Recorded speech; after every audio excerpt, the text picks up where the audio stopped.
China Air Force intercepts warships amid exercise South China Sea. China's Air Force held live fire drills and sent more fighter jets to its base on disputed Woody Island in the South China Sea last week, as the U.S. Navy steps up drills and freedom of navigation operations in the region.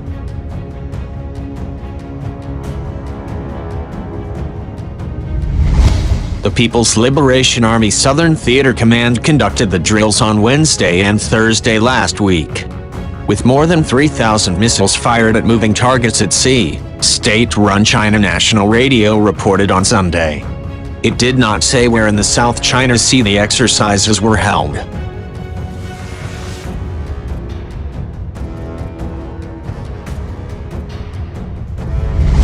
It came after Washington last week formally rejected most of Beijing's expansive maritime claims in the strategic, resource-rich South China Sea, through which 1/3 of global shipping passes, and parts of which are also claimed by Vietnam, the Philippines, Malaysia, Brunei and Taiwan.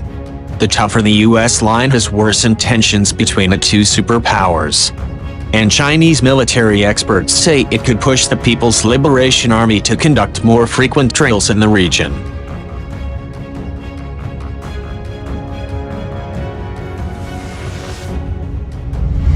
Hong Kong-based military commentator Songs Hongping said the exercises were aimed at sending a warning to the U.S. Navy over its recent patrols in the area, as the bombers were designed to attack warships at sea. China has also developed another bomber, the J-16, which is more powerful than the JH-7, adding that he expected the People's Liberation Army to send more advanced fighter jets to the region for drills.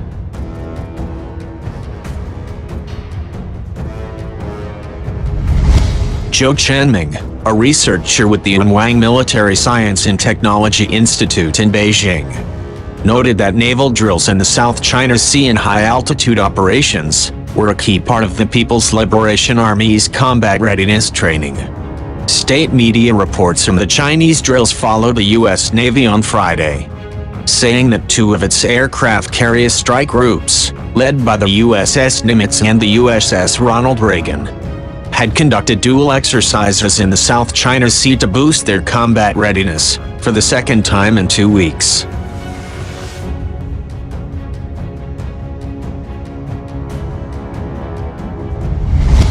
The last time the U.S. Navy had two aircraft carriers operating together in the region was nearly 6 years ago. Meanwhile, recent satellite images show that the People's Liberation Army has deployed at least 4 J-11Bs to Woody Island, in the Paracels chain, Forbes reported on Friday. The fighter jets can be seen on an airstrip on the island, which China calls Yongqing. The J-11B is broadly equivalent to the F-15 Eagle used by the U.S. Air Force.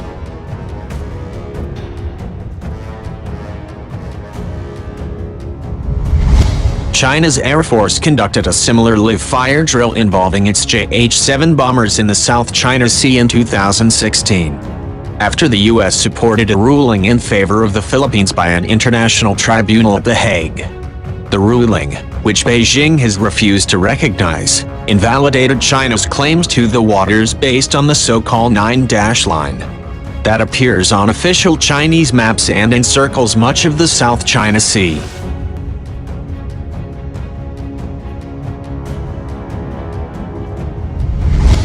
China is winning South China Sea struggle. Pompeo's South China Sea declaration risks pushing China-US ties into abyss.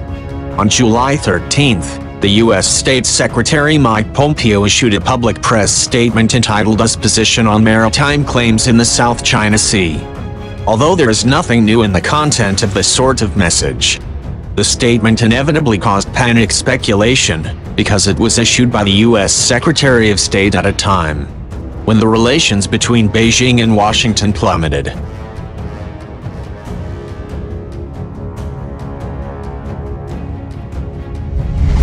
It calls into question the security and stability in the South China Sea region, as well as the prospect for China-US relations in the international order. Pompeo's statement is riddled with questionable strategic and tactical claims. At the tactical level, it continues the U.S. practice of leading international public opinion, setting up a universal value benchmark and smearing its rivals with various evidence, including false, deceptive, and distorted proofs.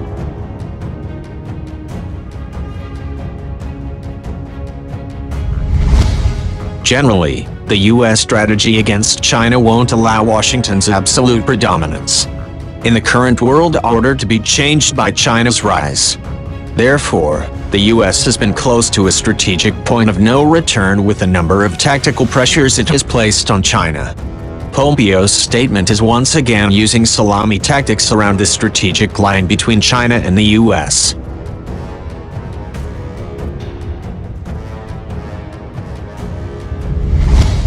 This is a new bet on the China-U.S. relations by the U.S. political elites. They are confident enough that China will not overreact and dare not start a showdown. They believe that such tactics with limited pressure will make China angry, oppressed, and reveal its bottom line more clearly, without destroying the rationality of Chinese policymakers.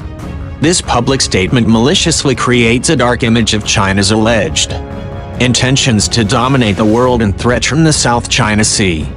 It casts a false picture that China is a bully threatening regional as well as world peace.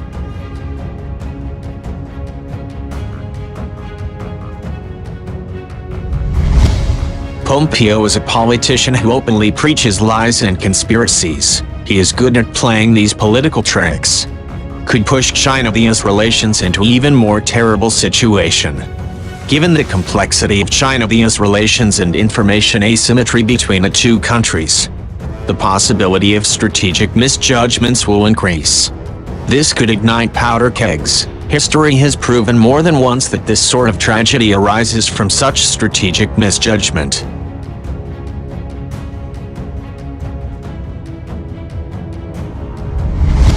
Whether there will be a war or not depends on the two countries themselves.